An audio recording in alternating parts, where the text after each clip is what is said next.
You're watching Talentera's Recruiter Playbook video series. Welcome to episode number 5, Evaluating Candidates with Scorecards. This is Rachel. She's a recruiter at her company and she's looking to fill a software engineering position. She's already sourced several candidates and after her due diligence, she's shortlisted a couple of strong contenders. Now for the moment of truth, interviews with the decision makers. Rachel schedules an interview for each candidate with 3 evaluators, Eddie, Eric, and Ellen. They will be assessing various dimensions of the candidate, from technical know-how to communication skills to creative thinking. Days later, the 3 evaluators finally get done with their interviews with the first candidate. Rachel is super excited to see the results. She requests for feedback from each evaluator, and after chasing them for a while, she finally gets word back on her email. However, when Rachel reads each assessment, she is left as clueless as before. Why? Well, Eddie sent back a short note on the candidate citing the pros and cons. However, he failed to indicate whether he wants to proceed with the candidate or not. Eric, on the other hand, went to the other extreme, writing a whole thesis paper for his feedback, sharing list of scenarios why or why not the candidate could work for him. Finally, Ellen was a straight shooter. She wrote a one-liner saying she'd recommend hiring the candidate. However, she gave no reasoning for her decision. Rachel put the interviewer notes side by side and simply had no idea what to do. What Rachel really wanted was a way to standardize the feedback and understand a clear path moving forward. Asking the evaluators for more details would have created an endless back and forth. She was left in a fix. But that's when Rachel discovered just what she needed, Talentera's candidate scorecarding feature.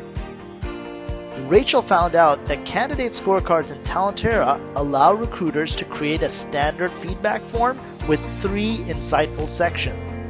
A section for qualitative feedback, a section for quantitative assessment, and a verdict section that summarizes the interviewer's final decision. Rachel's eyes widened with excitement. She proceeded to set up and customize the form using the Easy Wizard. She tossed in a couple of questions about what each interviewer liked or disliked about each candidate. Then she added a scorecard section listing all the qualities the company cares about and what the position demands. She configured the form to allow the evaluators to give scores using a 5-star rating control. Moreover, she even adds more weight to company values that are more important than others. Finally, she attaches a verdict section which will look at the scores given and automatically generate a letter grade. Perfect! Rachel decides to test this new strategy out. She sends this candidate scorecard form to all the evaluators ahead of their interview with the second shortlisted candidate. When each evaluator opened up the scorecarding form, they were super impressed and clear about the goal of the assessment. They shaped their interviews based on the feedback items that were required, making sure to test each of the listed values. What's more, they felt comfortable filling out the form while the interview was in progress. The result? Well, for starters, Rachel got feedback responses back in a few hours after the evaluator's respective interview. Wow! And when she saw the scorecard, she was all smiles. All the panelists had mentioned pros and cons about the candidate. They had filled out the company values scorecard with numbers that were so simple to compare. And each scorecard captured the final decision of each evaluator with a letter grade and a clear indicator of whether they wanted to hire or not. Rachel had saved time and now knew exactly how to proceed with each candidate. What's more, she had clear, supporting evidence to back her decisions. And that's how Rachel scored big with scorecards. And we believe you can too. How about we take a quick look at how scorecarding works on Talentera? Here's a quick demo.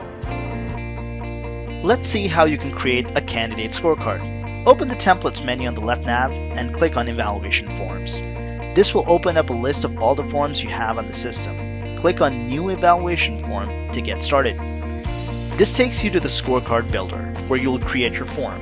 Start off by giving your evaluation form a descriptive name. After that, add in a quick description for your staff to understand what's it all about. Next, select a section type to add to the form. You can choose to add a general assessment section, which deals with qualitative questions, a metric-based scorecard, or a final decision section that allows you to choose one of many scoring schemes, which we'll explain later. You can get started with a general assessment section. Remember to add in a quick description of what the section will cover, and with that, give the section an appropriate name as well. Next, start off by adding your first set of questions. For each question, you can add the question text, select a question type, and then even mark the field as required.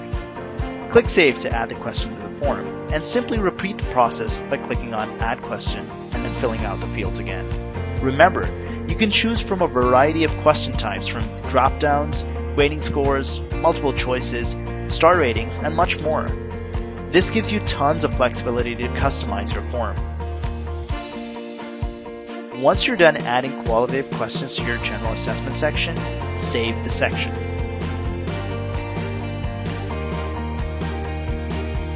Next, you can add a scorecard section to your form by clicking on Add Section and selecting the scorecard section type.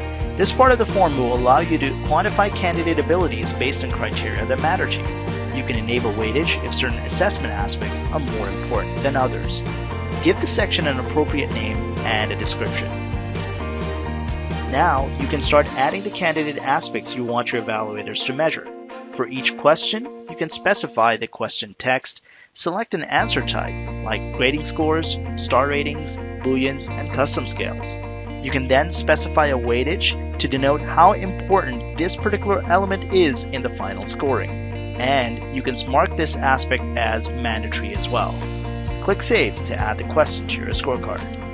Click on Add Question to add another aspect and repeat the process as many times as necessary. Just remember, the total weightage needs to add up to 100%. Here's an example of how to use a custom scale with a user-defined set of options. Notice that the first option represents the lowest score and the last signifies the highest. Keep adding questions based on your own requirements, and once you're done, you can review the section to ensure all is in order and then save the section to add it to the form. Up till now, you've added a qualitative general assessment section and a metric-based scorecard. The next step is to add a final decision section that determines how the result will be prepared. Once you add this section, you'll have 4 scoring scheme options. Manual, where the evaluator will give a decision manually without auto-scoring. Score value, this simply calculates and averages out the score of all the scorecard sections. Stars, it's calculated like the score value option, but the decision is represented as a 5-star rating. And finally, custom. This allows you to create your own scoring scheme based on the scorecard results. Let's use a custom scoring scheme for this example. All you need to do is set up a minimum and maximum for each score slab and assign it to a score text. For example, a score between 0 and 49 could mean a letter grade. Set up your scheme as per your requirements and save the section. You can review your settings once you are done. You can now preview the form using the button on the right panel and make sure the candidate scorecard matches your expectations. After you've reviewed the scorecard, close the preview and click on the Activate button from the right panel. This action will make the evaluation form available across the system for evaluators to use. Now, let's see how evaluators will use this scorecard. On the candidate CV page, the evaluator can click on Add Evaluation Form and then choose the appropriate template. This loads the scorecard for the evaluator to fill up and start adding his or her assessment of the candidate. Notice that the evaluator can even add notes to explain the scores he or she adds in the scorecard section. Once the evaluator hits save, the associated scoring scheme will execute and display the final result. In this case, we chose a custom scheme with letter grades. The candidate scored over 80% and the calculated grade is an A. At this point, you can print this evaluation form if you wish to, or even download it to your file system. Finally, you and your team will be able to see this candidate evaluation form on the CV activity panel for future reference. Got questions about candidate scorecards? Shoot us a mail and we'll be happy to help. Till next time, happy hiring!